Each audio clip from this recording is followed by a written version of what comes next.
Hey, Stillwater, welcome to episode 34 of the Still Connect podcast, the show all about our amazing town, Stillwater, Oklahoma. This is your spot to plug in, hear some great stories, and feel a little more connected to our amazing community and the people in it. I'm your host, Denver Evans. I grew up right here in Stillwater, where I run my business, Stillwater Digital Marketing. Still Connect is a local, crowd-funded podcast where, every week, I share friendly chats with someone who's helping build community here in Stillwater. If you want to help share these local stories, consider becoming a subscriber on Patreon for early access to episodes, sponsorship opportunities, and more. Before we get started, I want to shout out our current business sponsor, Renovate Stillwater. I'm really excited about today's episode. We are back with Steve Irby, owner of Kicker. How are you? Doing great this morning. Yeah. Great. So we've talked before. We talked about Block 34 back in December. Now here we are, October 2nd. Yeah. How do you feel? Was the grand opening of Block 34? Are you happy with your investment? Well, yes, I definitely am. In fact, I'm really happy with it. I think the most rewarding thing is to see people using it, and so I think that was the goal. And I see that, and I see a lot of people at the concerts. And so, yeah, that makes me happy. Yeah. Have you enjoyed the concerts yourself? I have. Yeah. Good. Yeah, I love being outside listening to music. It's just so relaxing. And, when we have good weather and you can get up and walk around you're not kind of like stuck in a seat, or crowded. So I think just that kind of spread out, easygoing feeling, relaxed feeling, listen to music outside is just about the best. Yeah. It's been a really great turnout. I think they've had at least 500 at every event. The last concert they ended up doing indoors, so that one had a little bit lower turnout. But halfway to St. Patty's Day, that full day festival, I think they said it had around 1,200. That's what I heard. Unfortunately, I was out of town and missed that one. That was one I wanted to catch, but I'm sure they'll do it I next year. heard about it it. Was so successful. And the sheep herding and stuff. That was extra bonus. Yeah, and then just the excitement and the Celtic groups that wanted to pitch in and really make this thing happen. I like the energy from that. Yeah. And, the sheep herding was really funny. When I originally heard about it, I thought I knew that they were going to have a pen, and I thought they were going to have the dogs just kind of herd the sheep from corner to corner. Yeah. What they did was they actually let them out. They let That's them out what of the I pen, heard. and we're just out in the field. And the owners were they had these specific whistle patterns that they would do, and the dogs, they just jumped right into amazing. action. It was really entertaining. So, yeah. So I've seen that done, but I thought that was so cool to have it here. Oh, yeah. Yeah. It was really cool. And I think that just kind of goes to show the opportunity for Block 34 and the concert series and those types of events of how we can bring things into the community, to the heart of Stillwater that we didn't have before or didn't have the opportunity to see or hear before. It's just, as much as your creativity and imagination can conceive of, you can probably do it. Yeah. Right. So, I thought that was pretty out of the box and pretty cool. Yeah. So kind of in that vein of, if you can imagine it, you can make it happen. How do you see the future of Stillwater moving forward with more opportunities for growth like Block 34 and development? What would you say to people who are thinking about maybe stepping up and making a large donation towards an endeavor like that, to kind of encourage them to help make a difference in the community? Well, I think it's a kind of a lifestyle choice. Do you like where you live? Would you like for the town to improve and have more quality of life and things to do without having to go out of town to get that?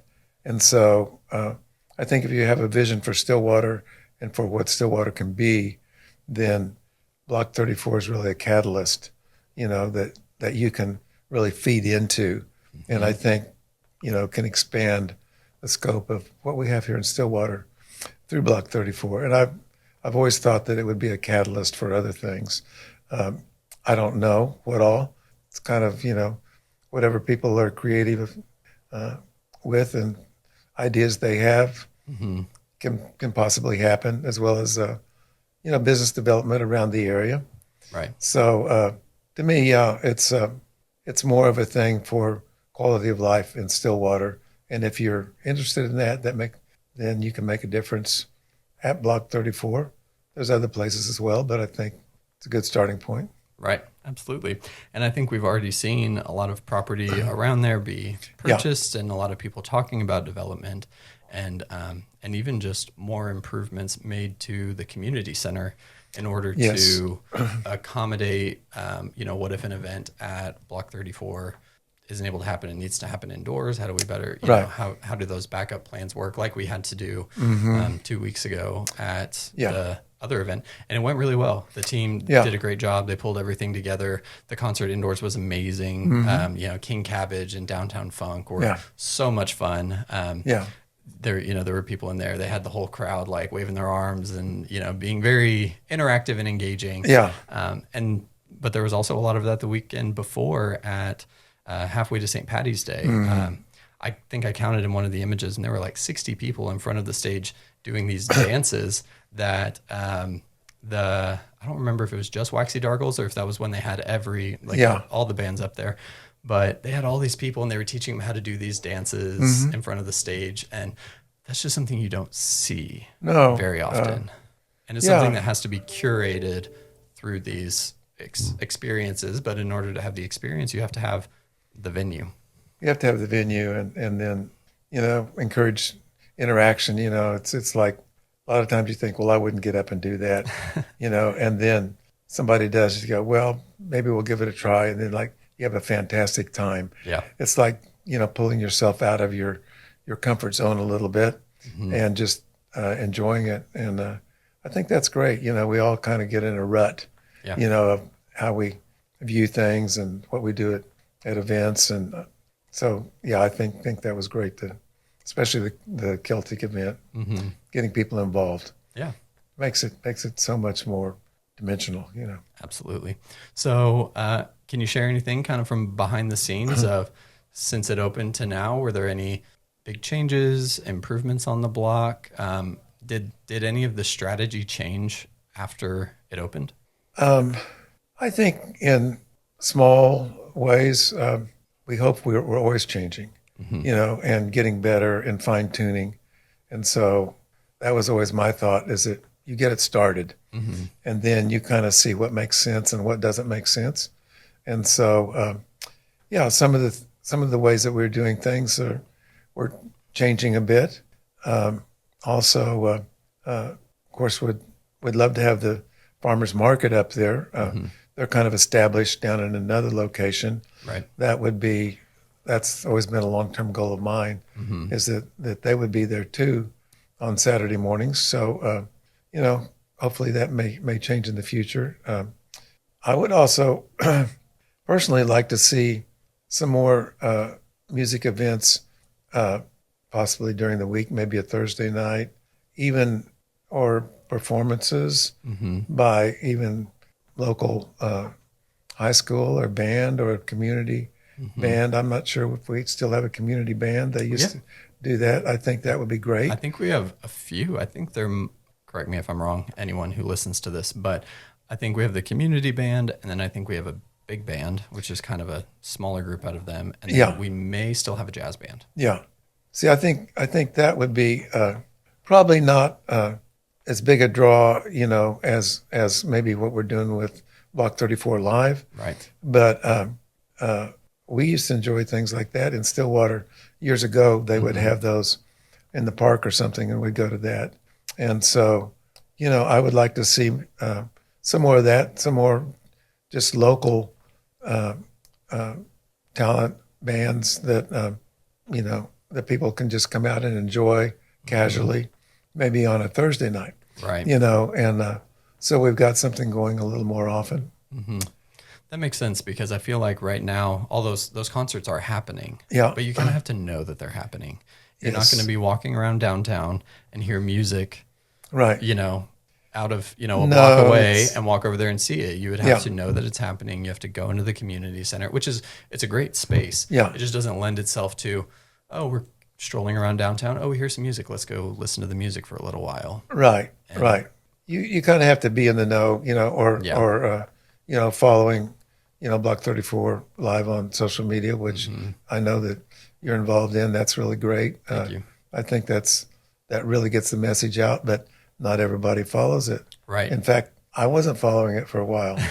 And, it just dawned on me, why am I not following this? I mean, I kind of knew what was going on, but I got on it and was looking at it and just thought, man, this is fantastic. Well, now that you're following, I really feel the pressure. Yeah, right. Well, it's, you're up to date on your postings and the things are relevant. And so, yeah, that's just another way to let people know. Then we've got the signs, the digital signs on the corners of the block. If somebody's driving by, you can take a look and see what's going on. Yeah. But to me, the more the better, as long as we can support it and not, wear out our volunteers. Right. Because I know a lot of it's volunteer. It is. Yeah. I mean, it's pretty much at this point all volunteer. Yeah. So it's which is amazing when you think about it. So I mean, for all the people, like I said, there have been about an average of 500 people at every concert. So I've seen the backside of the planning, and everything that has gone into that, and it's incredible. It's phenomenal. There's a lot. What people are doing just in their spare time. I mean, all these people pretty much have full-time jobs. Oh yeah. Very few retired people really working on this. No. So it's super active, and these people are going out of their way after hours to make these things happen. And absolutely, I think these people are great examples for the community, and who I think all of us can challenge ourselves and say, hey, what am I doing to help the quality of life of Stillwater outside of myself? Yeah, it's a way to really apply yourself, and especially if you like outdoor events, you like music, these sorts of things, it's a perfect venue. And so I think more volunteers. We had someone step up just the other day, said, I want to come see you and talk to you about Block 34. I want to be involved. Oh, yeah. And I'm like, wow. Like a volunteer? Sign on the dotted line. Yeah. Right. Great. Right. And someone that's very capable. And so, that's wonderful to see people that actually want to step up and make the move to contact somebody and do something about it, rather than just thinking that would be nice, but take some action. So I think it's rewarding, and it's a way to serve the people of the community, if that's something that fits your style. Yeah. And if you don't have time, they take donations of any size. So that's they right. have sponsorships and all sorts of other ways to contribute financially or help serve in leadership, structure, planning, all that stuff. So that all helps it. Check it out. Helps it to be have more variety, and the people that come and perform there or do things, maybe they're not paid a whole lot, but we try to pay people, what as much as we can, and so the more funds that we have to fund performances and things like that, the better that we can compensate them for their work too. Right. And that's one thing that we've talked about on the inside a little bit, is building the reputation of being a place where performers, vendors, anyone who's involved on that side of the organization really wants to come back. Yeah. So when we announced that Halfway to St. Patty's was going to happen, a lot of people just went, "Oh, you're doing it at Block 34 Live or Block 34? We want to be involved." Yeah. And so we want musicians to feel that way too. We want them to have a good experience and make sure that they're happy and comfortable, and that this is a place that they're willing to come back to, because if we get support but it's a bad experience for them, then it gets to a point where it doesn't matter how much you offer them, they're just gonna they're gonna say no if they're uncomfortable. I mean, I think back in the day when I was playing in bands and stuff, I mean, if there was a place like this, I think I would want to be there as a musician.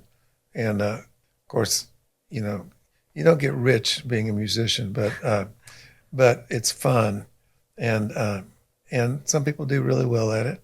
But where you play makes a difference in how you feel about yourself and your performance and this sort of thing. And when there's 500 people or more out there listening to your music, that's pretty cool. Yeah. You don't find that everywhere. Yeah. And so I think it's a desirable place to be. And compensation is great as well. Right. So tell us about some of your experience playing in bands. What was that like, and when did you do that? Well, I played in bands through high school and college and afterwards for, a number of years, probably 10, 12 years. And, but, we played fraternity parties, proms, stuff like that when we were in high school. Yeah. And then clubs and things like that, back in the 70s. And, some outdoor events at OSU, for Howdy Week and stuff like that they had. So, and back in high school, we actually did some TV shows. They had a local scene show called The Scene. Oh, yeah. That was kind of a takeoff of American Bandstand. Oh, we need to find some footage of this. But it was local, yeah. And that was fun. We played on there quite a few times, but we had to record our stuff and then we'd lip sync it. Oh, yeah. And because they weren't set up to actually play live. We did that, and there was another show called Danny's Day that was a noontime talk show, and it had little bands on there, and we played on that and stuff. So, so I pretty much played my whole life, but was way more active in just the, commercial scene. But I still play in church. I mean, I'm there. I play every week. Oh, we have nice. a group, a worship team. I play on that every week. Been doing that for forever. I love playing. So, that's part of the idea of Block 34 is that, I like live music and I like to play live music, and I know kind of what bands want, and I have a feel for that because I've done it. Right. And so That's good. so that's why the block is kind of music centric. Yeah. And Jim Beckstrom is the same way. Mm-hmm. So we played together. We've had a little group played together with him and Jared, and just for fun. Very nice. So actually, we had some submissions of questions from some of the listeners, questions for you. So you mentioned playing in church. One of the questions was, how has your faith influenced the way that you operate your business, the way that you look at philanthropy, donations, things like that? Well, I think it's greatly influenced that. And people kind of have different giftings or kind of bents, and mine is more, giving, I think. I like doing that. I haven't always been able to do that. We're in a better position these days to do that. I mean, in a business, you go through your ups and downs, and sometimes you're just barely making it, So, I like to lean into that. I enjoy that. It is more blessed to give than receive, and I can guarantee you that. I mean, it's really fun. Things like Block 34, and then see people enjoy it. It's like, you can't buy that. It's just, you can't buy that feeling of accomplishment and, giving somebody something they can enjoy too. I like doing that in the product we develop. It's fun here at Kicker to see people use your product and like it and enjoy it. It's really rewarding. And I think it's kind of that way for musicians in a way. That's why a lot of times musicians are willing to play for not that much money. Right, because they love it. Because they love it. And then if you see people liking your music, there's a reward in that that's not monetary. Mm-hmm. And so, I think that makes a difference. And then, of course, I think anything that you do, for me, I have to really lean on the Lord for help, because you always go through these things that are challenging and difficult. I mean, you can't avoid them. Everybody has them. And so do you stress out, or are you able to let go of that, let him handle it, and be okay with that no matter how it turns out? Mm-hmm. And that's, a challenge to believe that he is working for your best interest, to actually believe that so you can let go.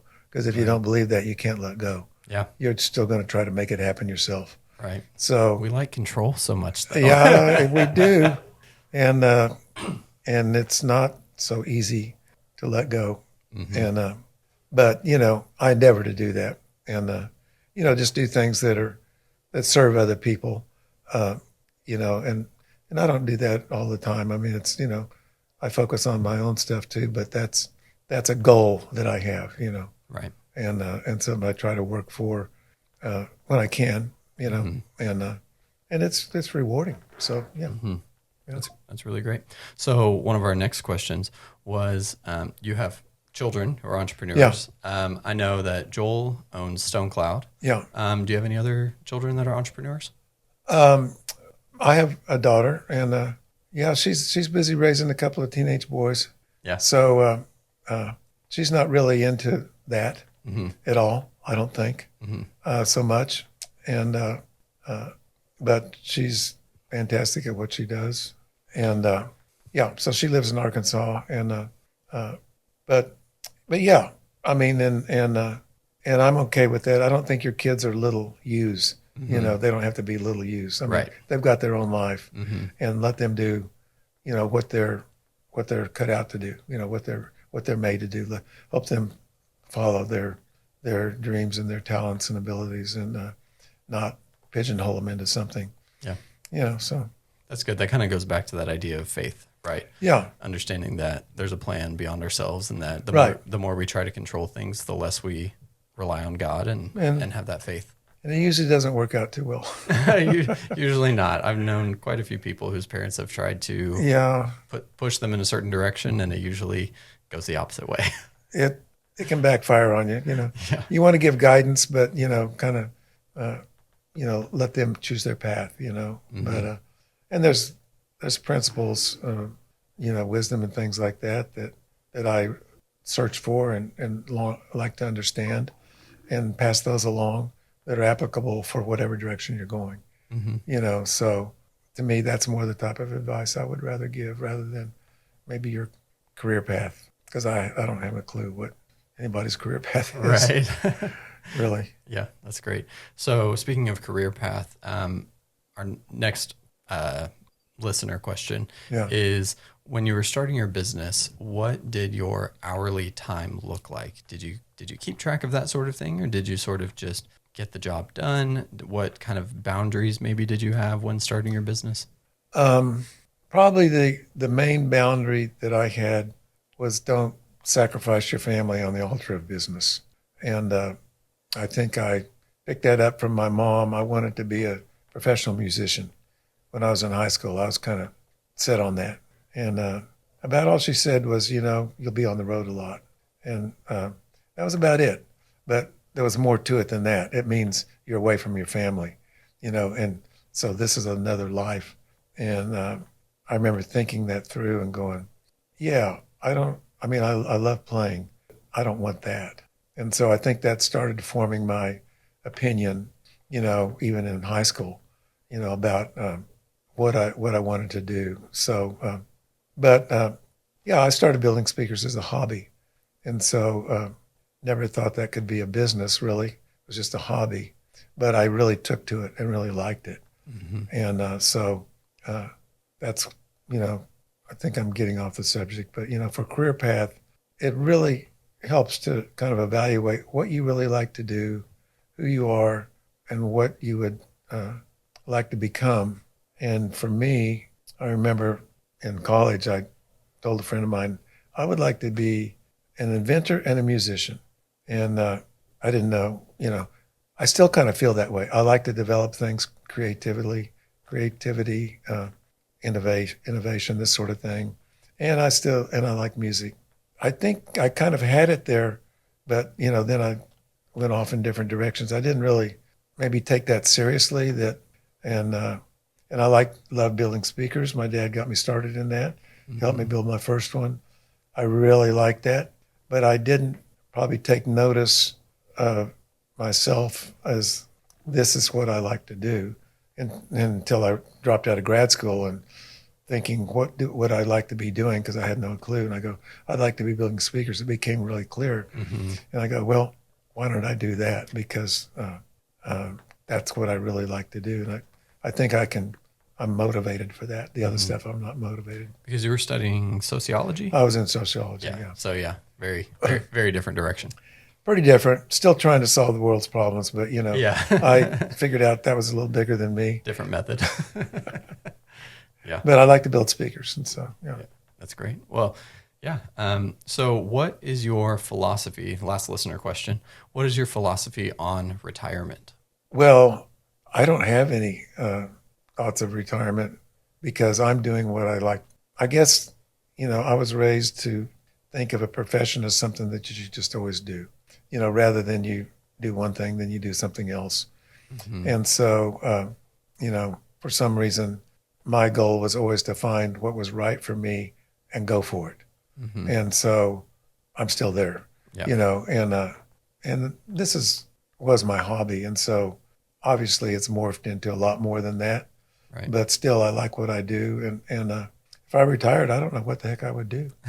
Really. I mean, I'm serious. Yeah.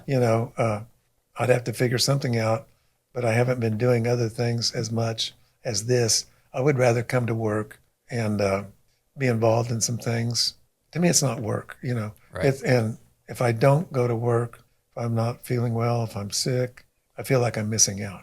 I don't like that feeling. Mm-hmm. And I don't like just sitting around, although sometimes it's kind of nice, but It's nice to take a break, not for but very not, long. yeah. Not for long. Then I feel like, no, I want to be doing something. So Yeah.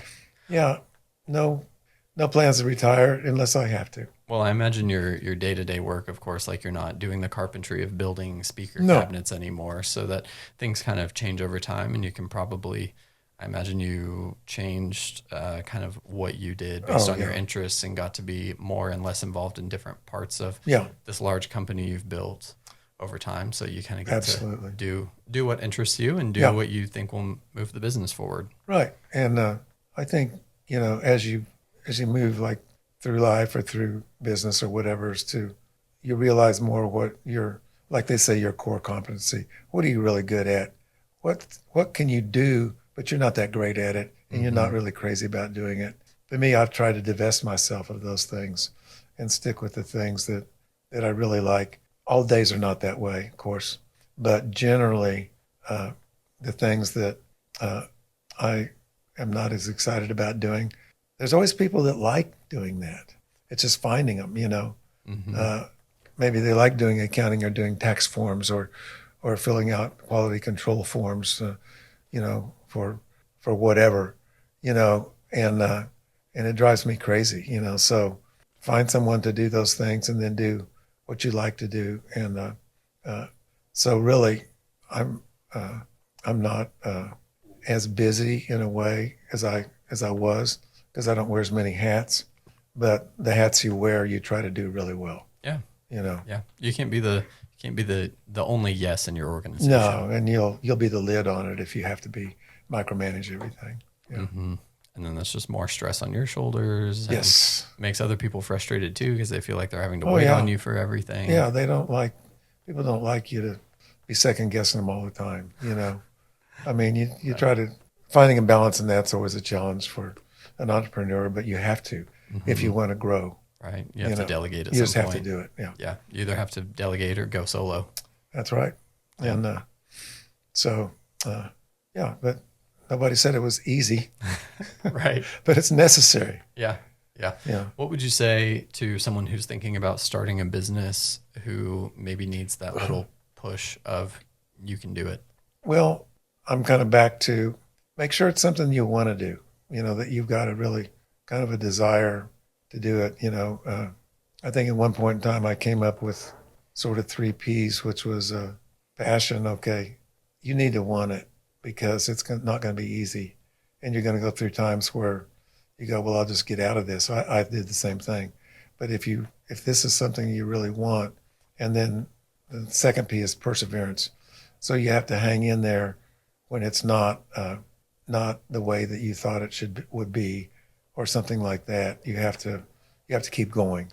And so you got to like it, but then you got to keep going. Even if you like it, there's challenges.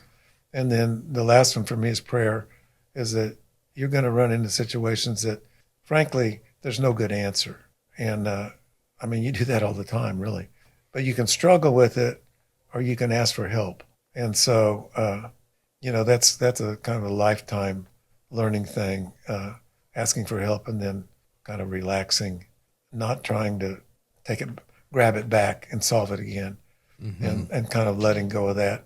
But I've seen that, with my Christian faith, that the Lord helps me take care of those problems. I don't always understand how it works, but we're still here, 52 years later, and I've done that lots and lots of times.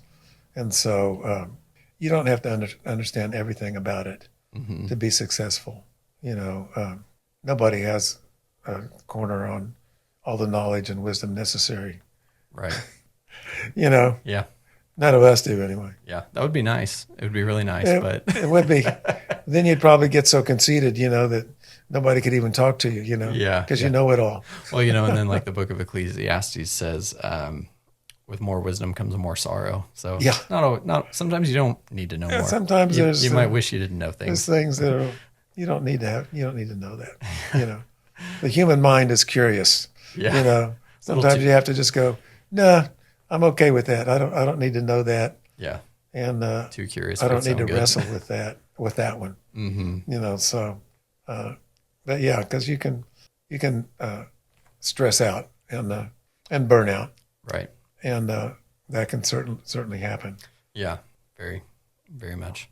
All right. Well, any final thoughts before we wrap it up? No, back to Block 34. It's really going as well as I thought it would, maybe even better. You're always like a little bit apprehensive of, is this going to be successful? Do people want it? Do they like it? And when I see people over there enjoying it, and the kids, you know, playing on the little play area and the water fountain and stuff, I go, yeah, they like this, and that was a good idea. And so, you know, to me, really, that's enough. You know, where it goes from there, I think it's got a lot of potential, but you know, I feel like there's some energy there already. Absolutely. That is kind of, I guess, what I was looking for, that people like it and want to be there. Yeah. And then see where it goes. Yeah. Yeah. And you see people using the kids area all the time. I know. Driving all around. we've got's that one little hill and that culvert underneath, but they're just all over that a thing. little water feature. And it's just. Yeah. It's not like a huge playground, but you know, the adults can go and then the kids have something to do. Right. Know? I think that's generally the idea. Well, and I forgot to mention this at the beginning of the episode. I'll probably put it in my intro, but this is actually going to be episode 34. Oh, okay. Well, there you go. Perfect. Yeah. Yeah. All right. Well, thank you so much for your time. Yeah, you bet. Absolutely. My pleasure, Denver. Thanks for tuning in to Still Connect. I hope you enjoyed that conversation with Steve. Be sure to check out Kicker and Block 34 on all their social media, linked in the show notes below, as well as the podcast social for highlights, updates, and more. Also, be sure to share the podcast with all of your Stillwater friends so that we can grow the podcast and our community. If you love hearing Stillwater stories come to life, I would really appreciate your support on Patreon. For less than the price of a cup of coffee, you can help grow the podcast, plus get early access to episodes, behind-the-scenes looks, and a shout-out on a show. Higher tiers let you submit questions for upcoming guests, receive podcast merch, and even appear on an episode yourself. Every bit of support helps grow this community and keeps local stories front and center. Together, we can keep Stillwater connected, one conversation at a time. And remember, we all need community. So even when life gets busy, make sure you still connect.